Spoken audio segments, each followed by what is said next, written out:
자, 오늘 함께 나누실 하나님 말씀은 구약성경 신명기 6장 1절부터 9절까지 말씀입니다. 오늘 성경 봉독은 우리 중고등부 친구들이 한 절씩 외웠나? 아니었어? 아니었어? 한 절씩 보면서 잘 읽어주세요. 깔끔하게. 네, 앞에 나오겠죠, 화면에?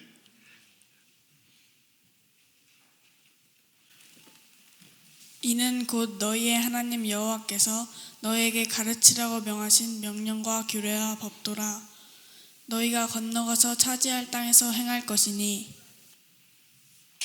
곧 너와 내 아들과 내 손자들이 평생에 내 하나님 여호와를 경외하며 내가 너희들에게 명한 그 모든 규례와 명령을 지키게 하기 위한 것이며 또 내 나를 장구하게 하기 위한 것이라.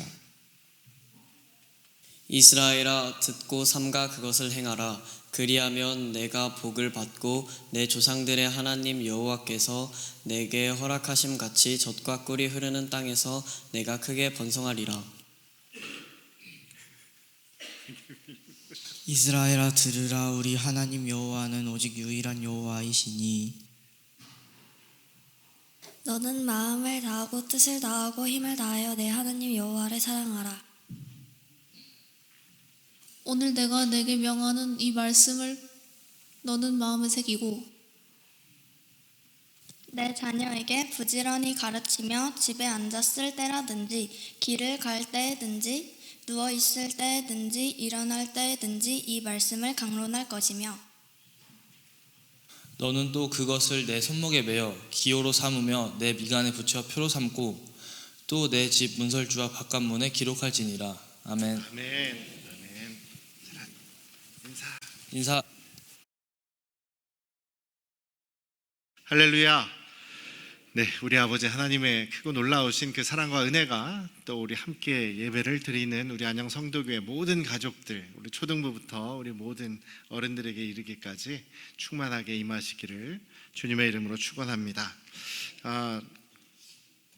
요즘에는 저하고 이제 뭐랄까요, 그런 뜻을 같이 하는 그런 교회들이 참 많이 늘어나고 있습니다. 그러니까 온 가족이 통합 예배를 드리는 교회들이 참 많이 늘어나고 있어요.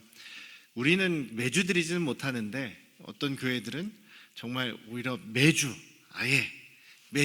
그 통합 예배를 드리고 그 다음에 흩어져서는 이제 성경 공부와 또 이제 그런 프로그램들을 진행하는 식으로 그렇게 부서 모임들을 하는 교회들이 생겨나고 있습니다. 우리가 이렇게 통합 예배를 드리는 가장 근본적인 그런 배경은, 그러니까 믿음은 신앙은 그냥 입으로 한다라기보다는 예수 믿어라, 교회 다녀라, 예배 잘 드려라, 똑바로 앉아서 예배 드려야지, 이런 잔소리로 절대로 신앙이 전수가 되지 못합니다. 우리 자녀들과 부모와의 관계, 친밀한 관계 속에서 믿음이 전수가 되고, 또 우리 자녀들은 부모님으로부터 배우게 될 때 부모님이 공부해라 해서 공부하는 게 아니잖아요. 말로 배워지는 게 아니라 부모님의 뒷모습을 보면서 배우게 된다라는 것이죠. 신앙은 부모님들의 뒷모습을 보면서 자연스럽게 저절로 조금씩 스며들면서 배워지는 것이 바로 믿음과 신앙이다라는 그런 믿음이 있어서 그렇게 드리게 됩니다. 그래서 같이 이렇게 예배 드리는 게 불편합니다. 우리 초등학생, 중고등학생들이 제일 싫어할 거예요. 제일 불편할 거예요. 어른들, 우리끼리 이렇게 독립해서 우리끼리 이렇게 우리 분위기에서 우리 예배실에서 점점 이렇게 분리가 되다 보면 신앙도 끊어지는 경우가 참 많이 있어요. 그런데 함께 모여서 예배를 드리면서 우리 부모님 세대가, 우리 어른들이 자녀들을 얼마나 사랑하는지, 또 우리 하나님을 얼마나 사랑하는지, 아까 그것도 하나님을 사랑하라라고 우리 말씀에 있는데 그 사랑을 어떻게 표현하시겠습니까? 라고 했을 때 여러분들이 예배를 드리는 모습 속에서, 여러분들이 주님께 기도하는 모습 속에서 자연스럽게 보여지는 겁니다. 자, 봐라 하고서는 자, 내가 기도할 테니까 봐라, 이렇게 하지 않더라도 아이들은 저렇게 딴짓하는 것 같아도 힐끔힐끔 쳐다보면서 그 분위기와 그분들의 모습을 은연중에 보고 배우게 되는 것입니다. 그래서 항상 우리가 기억하셔야 되는 것이 믿음은 관계에서 비롯된다라는 것, 그 다음에 믿음은 또 신앙은 부모님의 뒷모습을, 등을 보면서 배워간다라는 사실을 우리가 잊지 않으시기를 주님의 이름으로 축원합니다. 전에 처음에 제가 그 부임할 때부터 계속 강조드린 얘기가 있어요. 통계적으로 우리 자녀들이 아무리 교회에서 중고등학교 때까지는 교회에 잘 출석하는 것 같고 뭔가 믿음이 있는 것 같고 뭔가 정말 예수님을 믿은 사람 같은데 고등학교만 졸업하고 나면, 대학교에 들어가고 나면 자기들이 좀 컸다라고 생각되고 뭐 독립을 하게 되면 그 다음부터 신앙을 잃어버리고 교회로 다시 신앙으로 돌아오지 않는 그런 그 비율이 미국은 86.3%고 우리나라는 90%가 넘는다 그래요. 그러니까 우리 교회도 전에 그런 분이 있었어요. 그 성장한 아들이긴 한데 교회 안 나오면, 주일날 예배 안 드리면 용돈 안 줄 거다. 용돈 받으려면 교회 와라. 그러면 이제 교회 오다 보면 신앙이 생길 거라고 이제 기대를 하시긴 한 거지만 직장이 생기고 또 결혼을 하게 되니까 그 다음부터 딱 교회에 발을 끊더라고요. 그 전에는 용돈 때문에 할 수 없이 교회를 나온 거죠, 형식적으로. 그런데 거기에서 인격적인 만남이 없고 주님과의 관계가 연결되지 않고 부모님과의 관계가 친밀하지 않으면 결국 부모님의 신앙은 그건 부모님이고 나는 나다라고 하면서 끊어지게 돼 있다라는 것이 참 슬프지고 안타깝지만 현실이다라는 것입니다. 그래서 우리 부모님들, 우리 이제 자녀들을 양육하는 부모님들께서도 절대로 우리가 자녀들한테 너 공부해라, 부모님은 TV 보고 게임하고 핸드폰 보고 막 즐겁게 웃으면서 야 나는 지금, 너희는 공부해야지, 지금 너희 때는 공부해야 될 때야, 그 시기를 놓치면 하라 그래도 못해 하면서 막 공부 밀어넣으면은 결국 관계도 멀어지고 신앙도 끊어질 수밖에 없다라는 거, 부모님이 모범이 돼야 된다라는 그런 사실을 좀 강조하고 싶습니다. 어린이들에게, 우리 자녀들에게, 여러분들의 또 자녀들과 또 손주들에게 혹은 증손주들에게 한 가지만 그 전수를 해준다면, 한 가지 유산만을 물려준다면 어떤 것을 물려주시겠습니까? 여러분들의 집 문서, 땅 문서, 돈 문서, 뭐 은행 통장 이런 걸 물려주시겠습니까? 우리가 물려줄 수 있는 것 중에 가장 가치 있는 것은 믿음이 아닌가 싶습니다. 믿으십니까? 동의하십니까? 그렇지 않습니까? 아무리 집문서, 땅문서, 돈이, 재산이 많아도 이 땅에서만 누리고 끝나는 건 아니겠습니까? 하나님 나라 갖고 갈 때, 하나님 나라에 갈 때 그 재산 갖고 가는 사람 하나도 없죠. 우리 안양 성도교회 가족들은, 믿음의 사람들은요, 장례식 할 때 관에다가 돈 넣지 마세요. 아까워요. 그거 그냥 자녀들 주세요. 그런 분들이 있어요. 화장할 텐데 관에다가 돈 넣으시는 분이 있더라고요. 되게 아까워요. 그거 태운다고 해서 뭐 하나님 나라 갈 때 가져가는 거 아니지 않습니까? 우리 성도님들 중에서는 안 그런 분들이 없으리라고 생각을 합니다. 우리 교회 장례에서 그런 일이 있었던 게 아니고 다른 장례식에서 그런 것을 제가 봤기 때문에 얘기를 합니다. 신앙생활 잘한다고 하는 사람이 그러더라고요. 오직 하나님을 경외하고 예수 그리스도를 주님으로 믿는, 주님으로 모시고 그 말씀대로 살아가는 그 믿음이 우리 자녀들에게 물려줄 수 있는 가장 중요한 신앙의 유산이라고 저는 그렇게 믿습니다. 여러분들도 그 믿음을 꼭 붙잡고 살아가실 수 있기를 주님의 이름으로 축원합니다. 오늘 이 신명기 6장 1절에서부터 9절 말씀은 지금 현재도 유대인들이 가장 중요하게 생각하는 그런 구절입니다. 그 중에서도 특히 4절 5절 말씀을 가장 중요하게 생각하고 있죠. 그것을 지금도 잊어버리지 않고 자녀들에게도 계속 이어가고 있습니다. 그래서 수천 년 동안 이 하나님을 섬기는 신앙을 가지고 있습니다. 안타까운 것은 예수님을 믿지 않는 거죠. 예수님을 믿지 않고 자기들만 선택받은 백성이라고, 자기들만 선택받은 민족이라고 하면서 다른 사람들, 다른 나라 사람들, 다른 이방 민족들은 사람 취급을 하지 않습니다. 지금도 그래요. 그래서 요르단 사람이든 레바논 사람이든 이란 사람이든 몇천 명이 죽든지 상관을 안 합니다. 그냥 귀한 생명이라고 여기지 않기 때문이에요. 그래서 여러분들은 이스라엘 편드실 필요 하나도 없습니다. 아주 세계적인 깡패예요. 나쁜 사람들이에요. 그들은 예수님을 죽인 사람들이기도 하고 지금도 예수님을 거부하는 민족이에요. 끝까지 예수님을 거부하다간 심판받을 사람들입니다. 그래서 우리가 긍휼히 불쌍히 여겨야 되는 사람이고, 지금 2000년 이상 예수님을 믿는 정말 소수의 그리스도인들이 이스라엘에도 있어요. 유대인들 중에도 정말 소수의 그리스도인들이 있는데 항상 보면은 항상 눈물을 흘립니다. 항상 자기 민족 생각하면은 정말 불쌍해서 항상 눈물을 흘리는 사람들이 그 그리스도인들이에요. 우리도 이스라엘이 하는 일은 다 옳다, 절대로 그렇게 생각하지 마시고, 그들은 하나님을 섬기는 그 유대교라는 종교는 잘 가지고 유지하고 있지만 그들이 그리스도인은 아니라는 사실을 여러분들 기억하셔야 될 거예요. 그래서 어쨌든 이 구약의 말씀을 오늘 우리가 살아가는 우리에게 적용해 본다면 우리에게도 우리 자녀들에게 믿음을 어떻게 이어갈 것인가, 어떻게 전해줄 것인가라고 하는 그 분명한 방법과 힌트를 우리가 얻을 수 있어서 오늘 말씀을 한번 나눠보는 겁니다. 먼저 1절에서 3절 말씀에 보면 이 말씀은 우리가 왜 우리 자녀들에게 신앙을 전수해야 되고 왜 우리 자녀들에게 신앙을, 믿음을 교육해야 되는지 그 목적을 이야기해 주고 있습니다. 목적이 바로 자녀들이 행복하고 또 번성하기 위한 목적이라는 것입니다.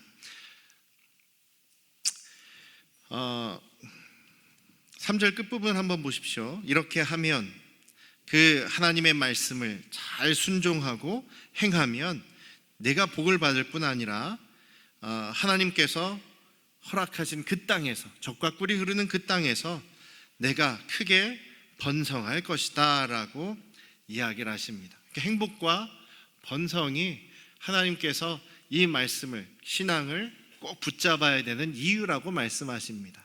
여러분들의 행복의 조건이 뭐라고 생각하십니까? 아까도 말씀드렸듯이 많은 사람들이, 세상 사람들이 돈이라고 생각을 해요. 그래서 그것을 위해서 막 사람들을 쪼아가고 자기 자녀들을 쪼아가죠. 그런데 여러분들도 머리로는 아시지 않습니까? 행복의 조건은 물질이 아니다라는 사실 말입니다. 가진 게 많을수록 더 스트레스가 많고 더 책임이 많고 더 어려운 것이 많고 걱정이 많고 힘든 것이 많고 병도 많습니다. 그렇죠? 그런데 정말 행복한 사람들은 작은 것에서도 하나님을 느낄 수 있고 작은 것에서도 감사할 줄 아는 사람들이 가장 행복한 사람들 아니겠습니까?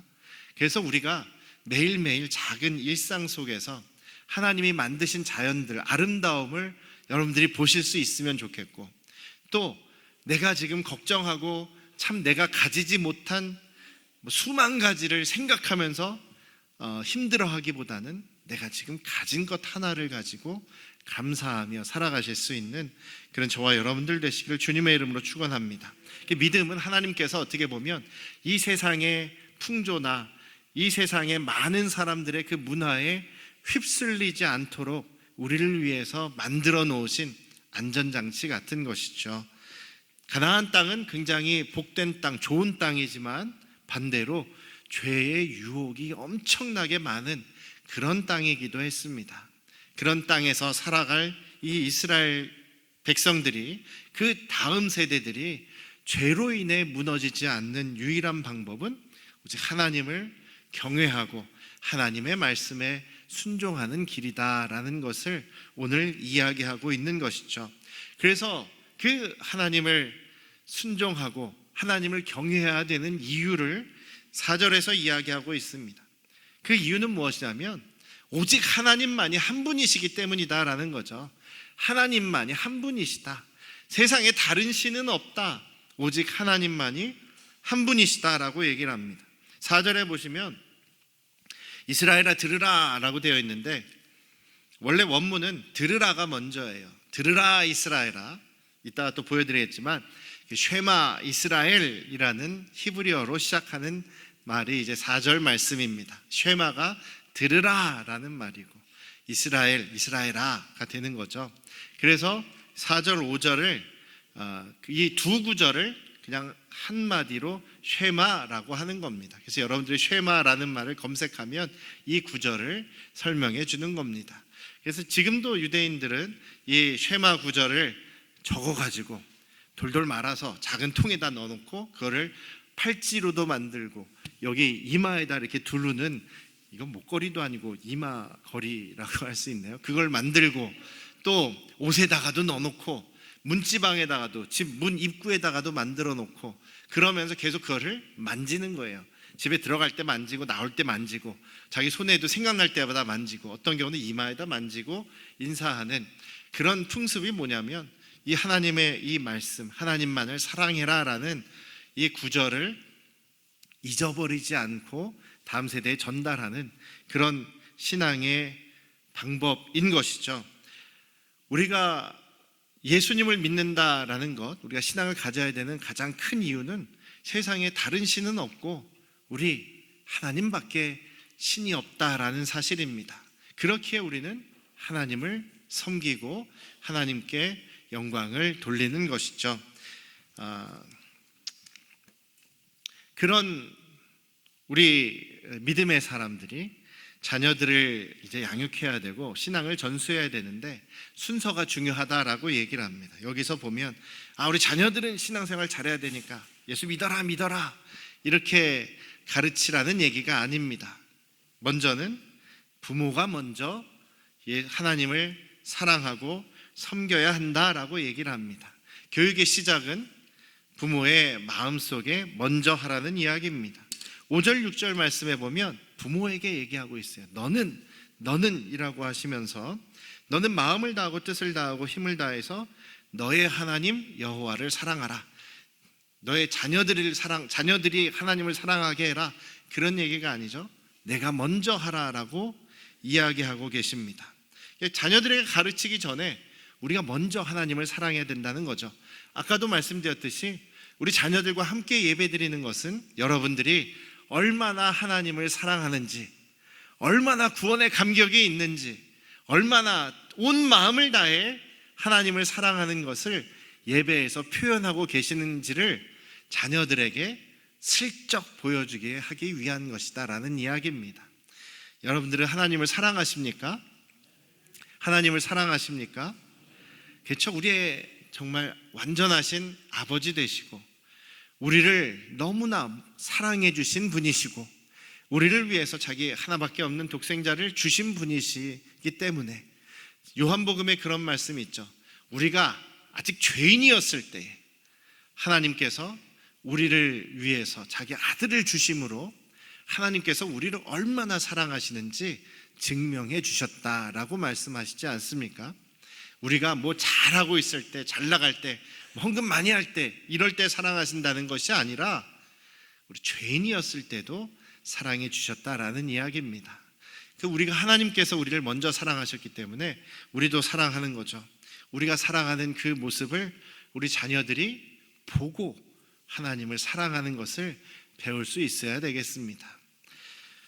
어떤 목회자가 간증한 얘기가 있는데요.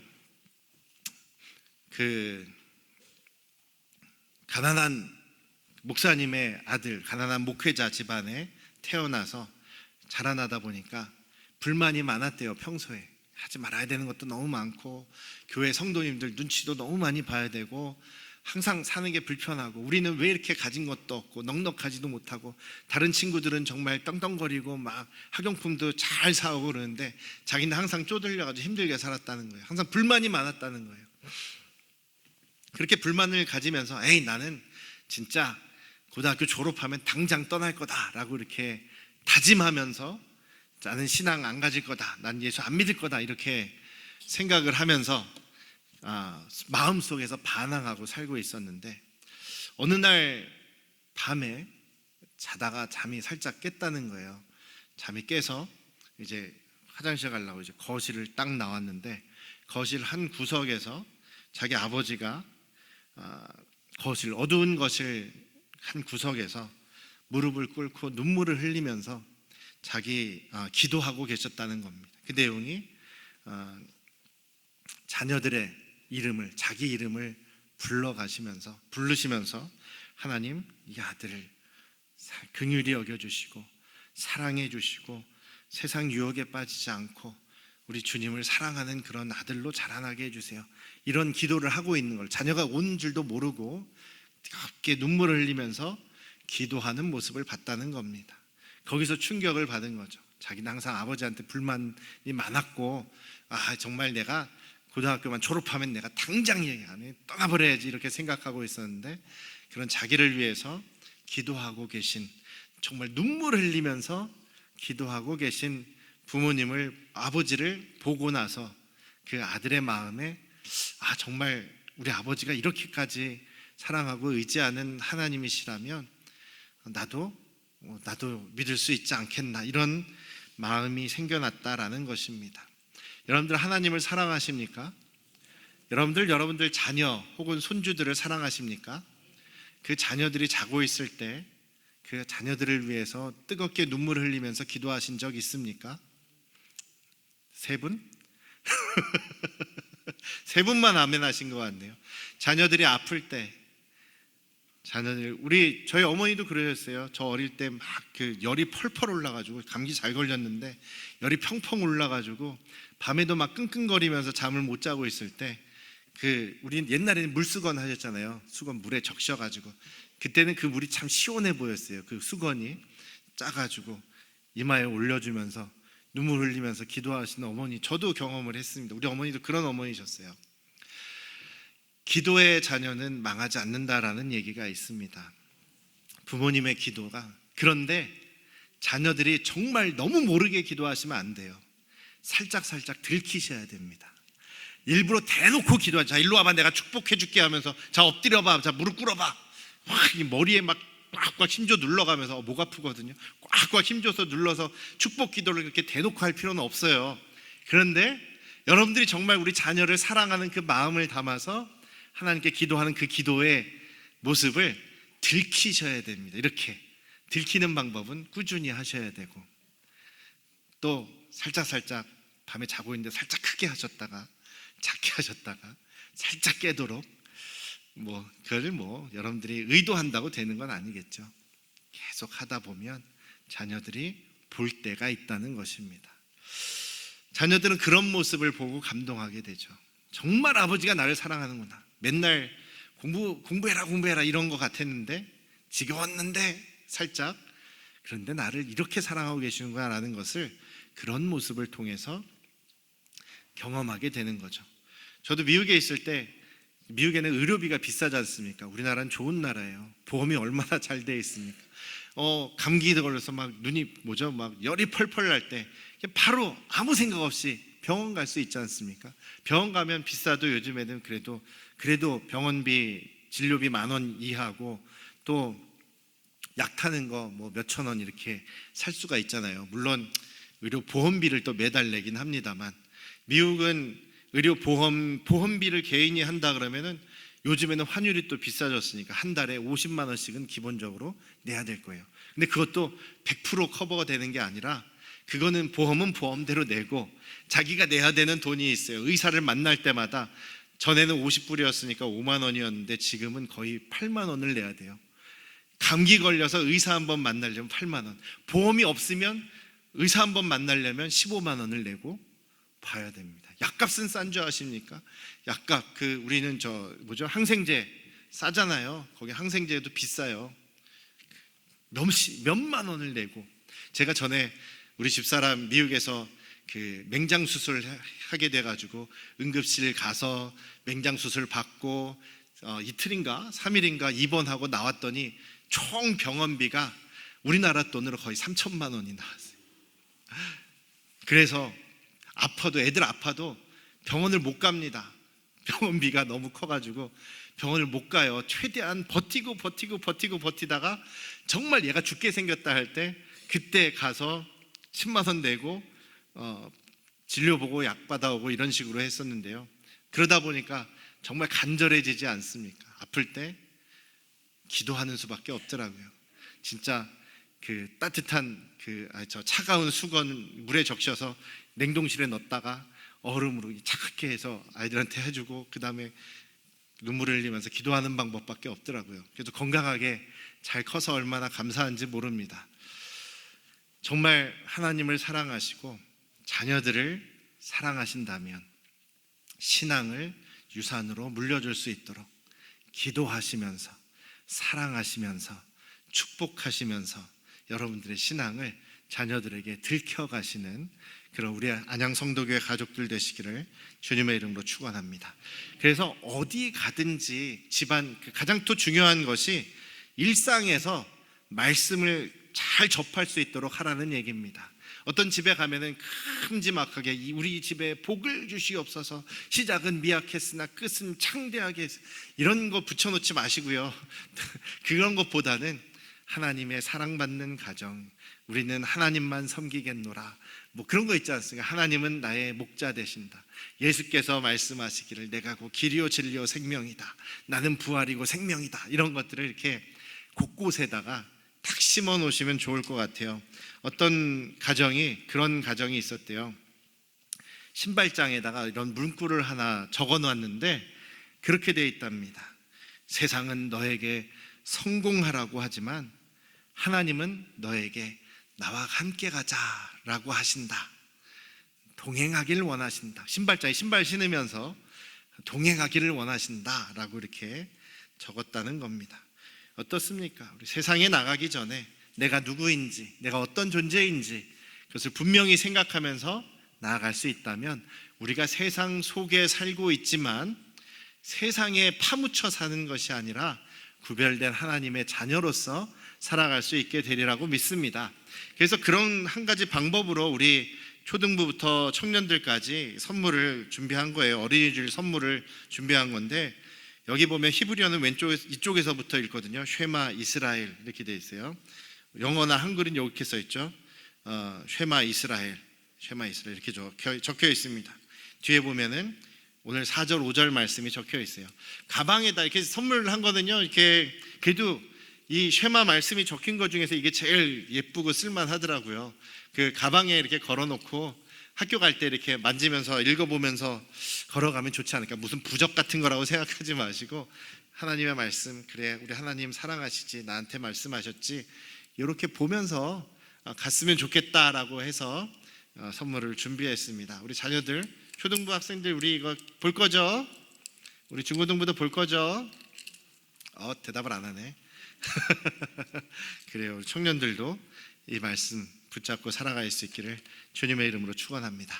기도하겠습니다.